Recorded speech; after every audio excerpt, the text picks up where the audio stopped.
sound.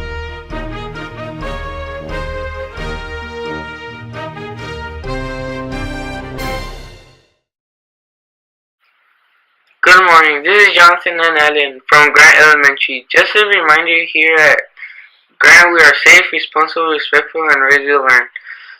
Being responsible in the hallways means walking quietly and voices at level 0 and staying in your line. Ellen here with the top story of the week. There is now a new Arabic student group. In the Arabic student group, they will be doing lots of amazing stuff, like they will teach you how to write your name in Arabic, and you guys will be experiencing virtual reality. The meetings will be every Wednesday at 12:40 during lunch. Last week we experienced the tallest building in the world, and that is Burj Khalifa. This week the winning class on the Mario Kart AR board is Mrs. Vargas' class. In second place is Miss Conkson's class.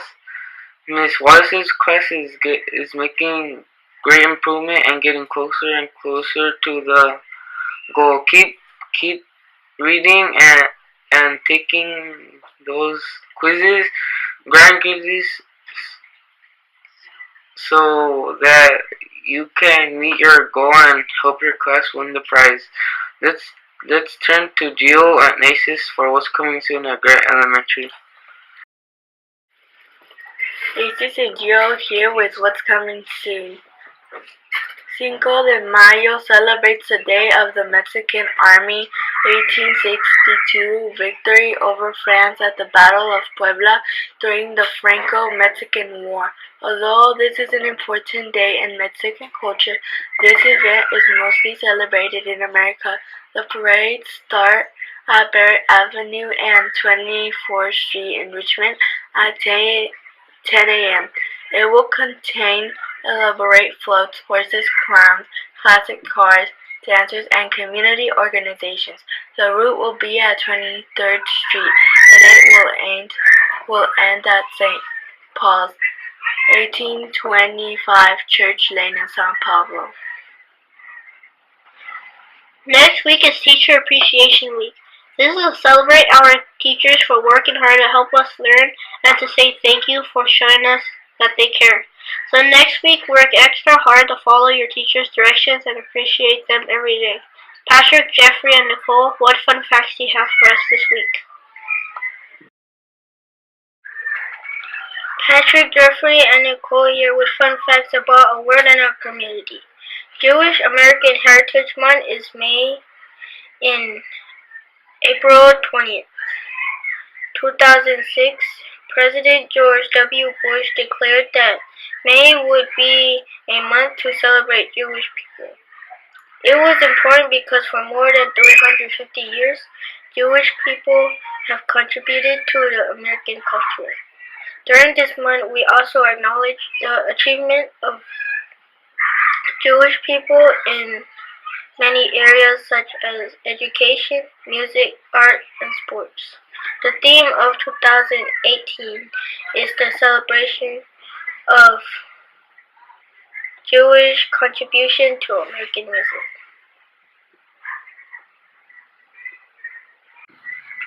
A famous Jewish American musician is Bob Dylan. He has been described as one of the most influential singer-songwriters of the 20th century. His real name is Robert Allen Zimmerman, and he was born on May 24, 1941. He changed his name to Bob when he was performing in college. He has won many awards, including a Grammy, Academy, and a Golden Globe Awards, as well as the Presidential Medal of Freedom and the Nobel Prize for Literature. NBA playoffs continue this week. The Golden State Warriors beat the Spurs in the first series 4-1. Now they have moved on to play the New Orleans Pelicans. Keep watching the games to see how our mighty Warriors perform. The Soccer Premier League. This week, Chelsea and Liverpool will be playing against each other on Sunday, May 6th. Let's now turn to Grizzly Insider.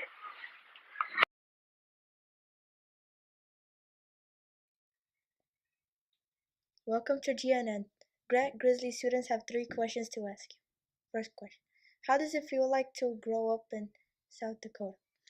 Okay, when I was a little kid growing up, I really looked forward to every season. So like when it started to get cold, like winter time, then I really looked forward to that because then I like to go out ice skating. Ice skating. You ever heard of ice skating?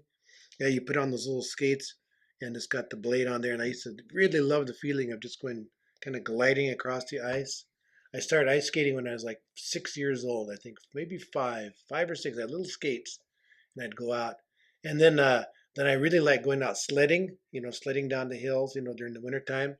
And then I did some different kind of odd jobs, and I really like going out skiing. I go out like cross country skiing. That's not downhill, but you just can go right across the flat, but you use your poles and you go cross country. I love that. Then in the springtime when the ice starts to melt, I used to do like iceberg rodeo. Ever heard of iceberg rodeo? That's where you jump on the iceberg and you go kind of like floating down there, try to balance, and you just jump on another iceberg and go right down. Oh, It's very dangerous, but we used to do that anyway. And then, then when it gets warmed up a little bit, then we go swimming. We used to go swimming every day too, like in the summertime, go out swimming and playing. Of course, you go horseback riding, everything, every season. There's so many fun things to do. So I just love everything about growing up in that kind of, living outdoors kind of a thing. Yeah, it's great. Yeah. how did you learn your dances? I learned the dancing because it's really common for everybody to participate in dancing. So it's just something everybody does. So that's how the community like creates unity, creates good feelings and everything. So then we have a lot of different occasions and opportunities throughout the year where people get together and have the dances and stuff like that. So this particular the hoop dance is kind of really a specialized dance, and it's something that's passed down from the generations like that.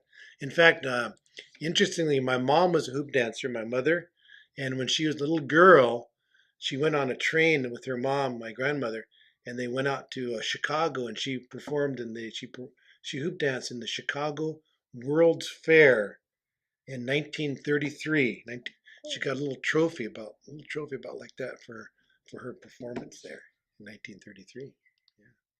So I kind of got it from my mom. Then my brother was really good too, and so I just kind of just picked it up like that. Can you tell us more about the instrument you were using? Yeah, the instrument we call it in our language. We say shiotanka. Shiotanka means flute or a wind instrument. And so then I think the flutes are really, really a wonderful instrument to share with because no matter where you go on the planet, all the different kind of cultures and different places you go, the people have some form of wind instrument. So it's really universal. So no matter where you go, and I've been all over the world, it seems like people can really relate to it. They can identify and they can connect with the music on the flute. And it's different because, like if you sing, then every different culture has different style of singing, so that kind of might sound a little bit strange for people. Once you play the flute, no matter what kind of melody or tune, then it sounds good on the flute. See, sounds really, people can relate. They can kind of identify with that. Yeah, does that make sense? Yes. Yeah. Thank you for being with us on Grant Grizzly News Network. Okay, thank you. You're welcome. All right.